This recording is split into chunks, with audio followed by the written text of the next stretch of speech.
너무 과도하게 음주를 많이 하시는 분들 보면 건조증을 불편해 하시는 경우가 종종 있습니다. 잠을 잘 못 자면 건조증 때문에 상당히 고생하시는 경우가 많이 있는데요. 눈에 이 기름기가 자꾸 때가 끼게 되면은 뭐 인공 눈물을 넣어도 사실 효과도 떨어지기도 하고요. 눈이 전반적으로 불편해지고 건조증이 결국엔 심해지는데 를 통해 가지고 건조증을 완화시키는 데 도움을 줄 수 있습니다. 일회용으로 된 인공 눈물을 뜯게 되면 포장지 특성상 약간 미세 플라스틱이 일부 나올 수 있기 때문에 한 2방울 정도는 떨어뜨려 주고 그 다음에 눈에다가 넣어 주시는 게 더 좋겠고, 인공 눈물을 넣을 때 어떻게 넣을 거냐에서도 좀 생각해 볼 게,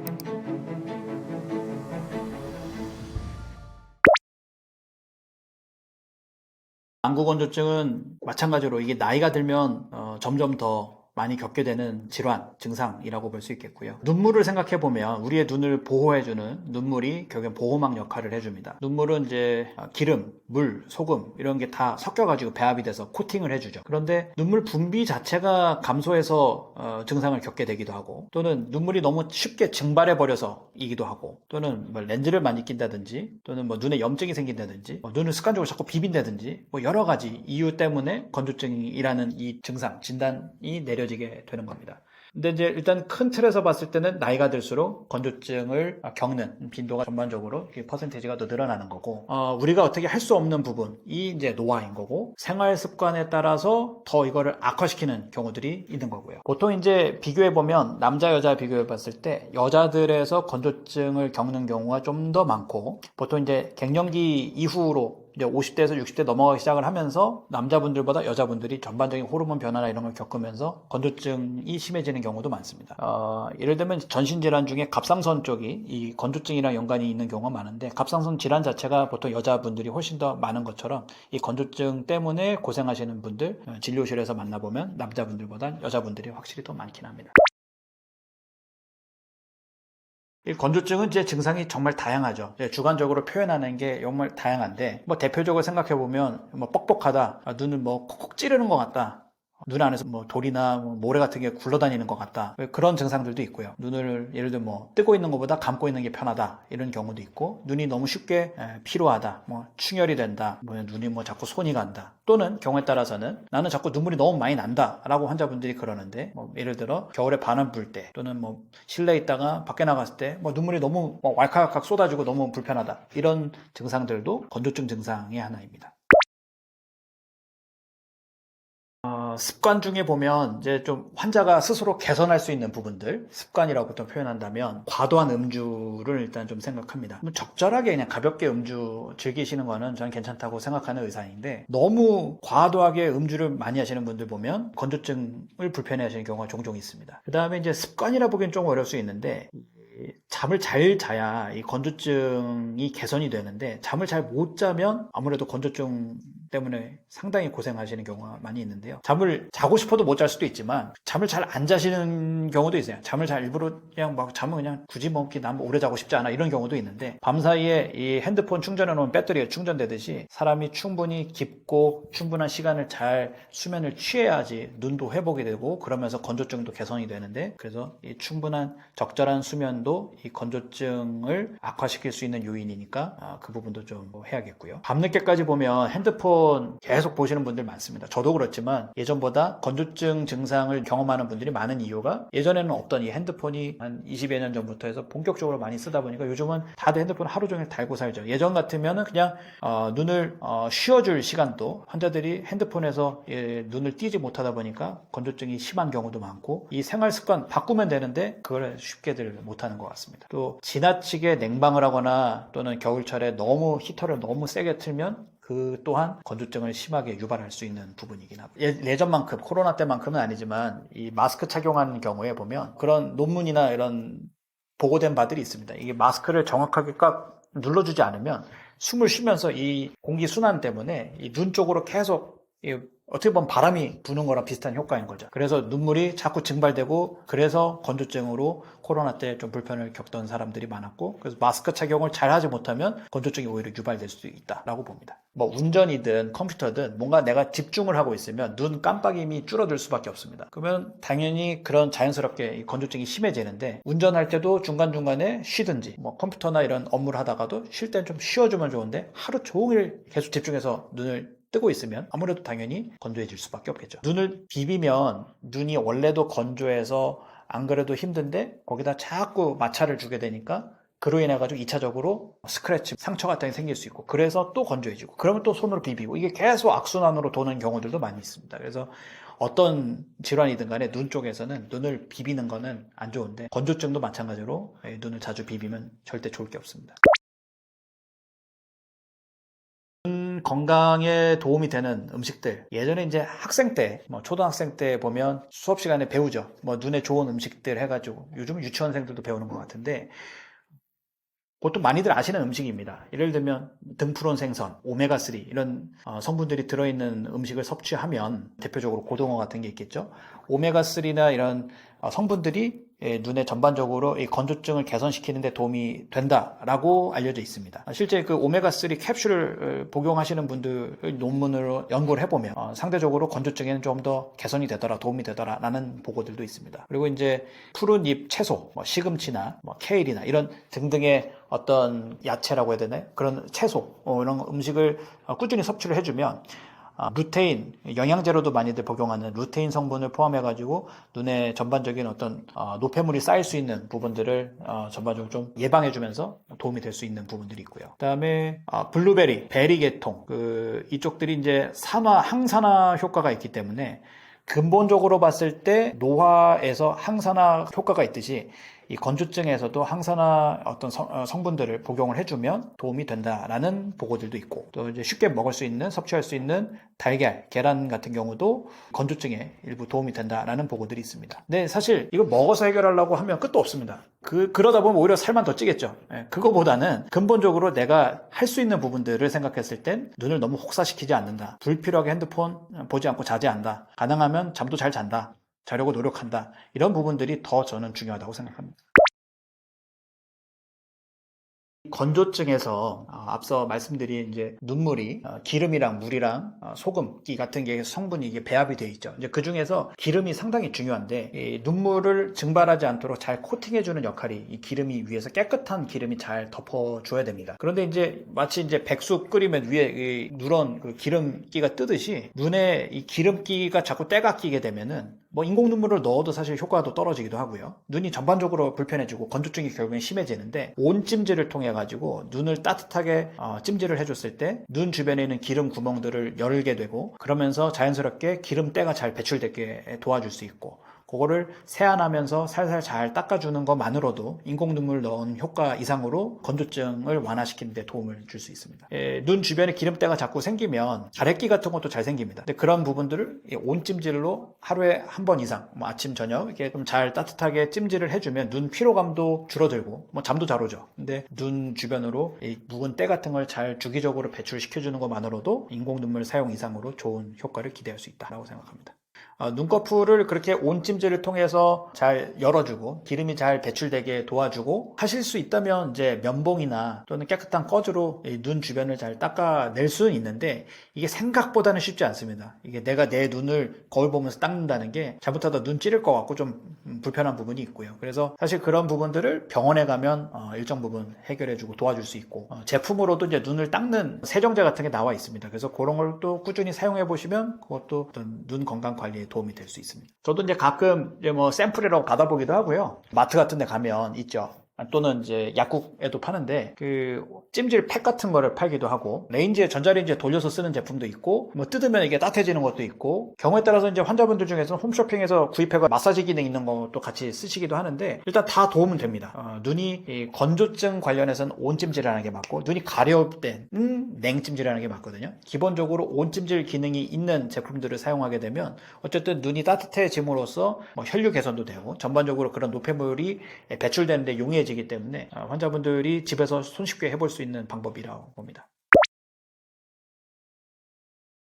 눈꺼풀에 보면 이 속눈썹 나 있는 이 테두리 부분이 있습니다. 그 피부랑 눈 안쪽 점막 그 경계에 보면 마이봄샘이라고 그래서 기름을 분비하는 구멍들이 있습니다. 근데 이 마이봄샘이라는 게 적절히 기름을 배출해주면서 눈을 보호해주는 역할을 하는데 이 노화로 또는 이제 전반적인 어떤 여러 이유로 인해서 기능이 저하가 되면 결국엔 건조증을 유발하게 됩니다. 이 마이봄샘에서 나오는 기름을 적절히 잘 배출시켜주고 잘 짜준다면, 제거해준다면 도움이 될 수 있는데, 문제는 이게 내 맘대로 이게 잘 짜지지가 않습니다. 의사들도 어느 정도 숙련이 되기 전에는 너무 세게 짜도 문제고 너무 약하게 짜도 문제고 괜히 너무 세게 만들면 자극만 되고 경우에 따라서는 뭐 붓기도 하고 상처가 생겨가지고 오히려 더 이물감 꺼끌거리고 불편할 수도 있고요. 너무 살살 건드리면 뭐 이거 하나 의미가 없고요.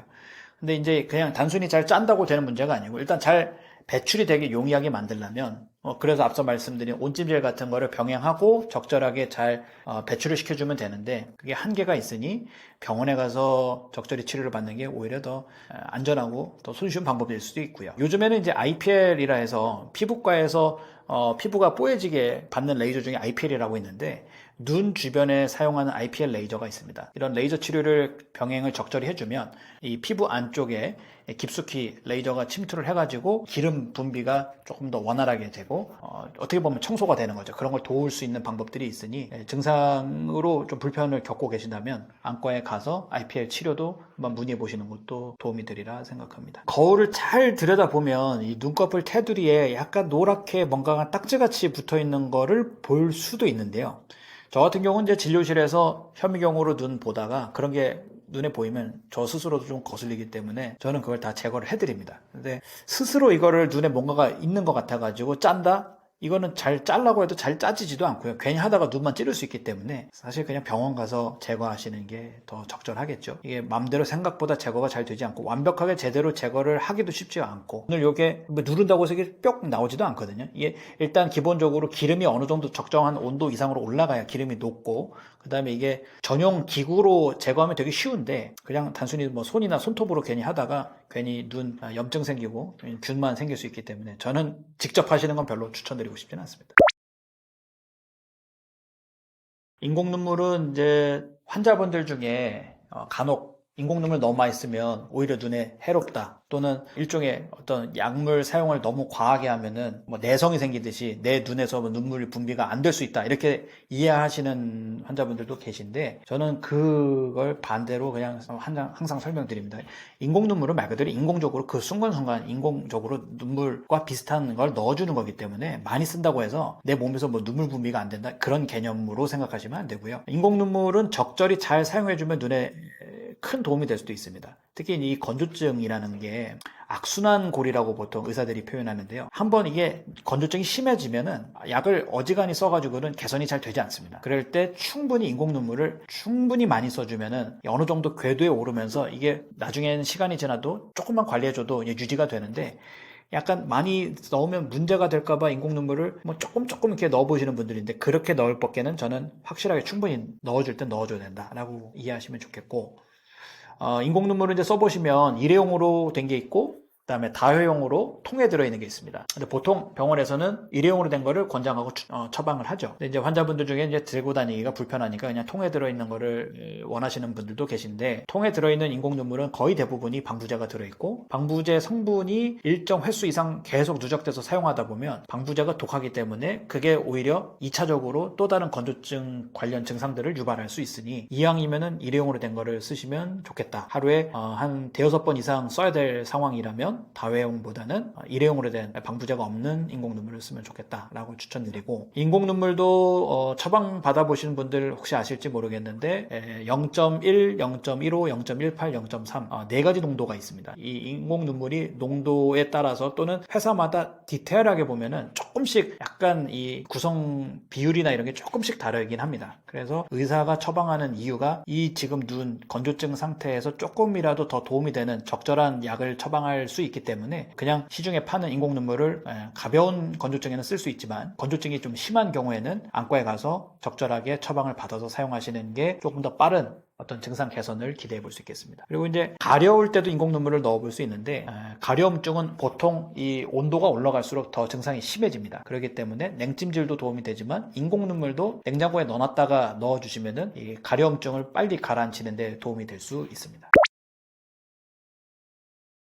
또 일회용으로 된 인공 눈물을 뜯게 되면 포장지 특성상 약간 미세 플라스틱이 일부 좀 나올 수 있기 때문에 인공 눈물 써보시면 이게 생각보다 방울수가 꽤 많이 나옵니다. 원칙은 하나 뜯어가지고 한 번 쓰고 버리는 게 맞는데 사실 저 같아도 그렇게까지는 잘 하진 않습니다. 하지만 처음에 뜯자마자 바로 눈에 넣기보다는 한 2방울 정도는 그냥 버린다 생각을 하고 그 다음에 넣어주시는 게 뭐 눈에 미세 플라스틱이 들어가서 좋을 건 전혀 없으니 한 2방울 정도 그냥 버려도 사실 그거 아까우실 금액은 아닌 것 같습니다. 그냥 적절히 그냥 조금 떨어뜨려 주고 그 다음에 눈에다가 넣어주시는 게 더 좋겠고, 원칙은 일회용 인공 눈물이 그냥 한 번 쓰면 버리는 거지만 그냥 잘 리캡이라죠. 다시 뚜껑을 닫을 수 있는 인공 눈물 같은 경우는 잘 깨끗하게 끝에 부분이 더러워지지만 않게 관리하셨다면 보통 한 반나절 정도는 사용하는 건 크게 문제가 없다라고 생각하고요. 너무 더럽게 보관이 됐다거나 너무 뜨거운 데 있다거나 그러면 변질될 수 있으니까, 방부제가 없으니까 그럴 때는 그냥 과감히 버리시는 걸 추천드립니다. 그다음에 이제 인공 눈물을 넣을 때 어떻게 넣을 거냐에서도 좀 생각해 볼 게, 제 주변에 보면 여기 인공 눈물을 갖다가 인공 눈물 하나 가져와 봤는데요. 이 인공 눈물을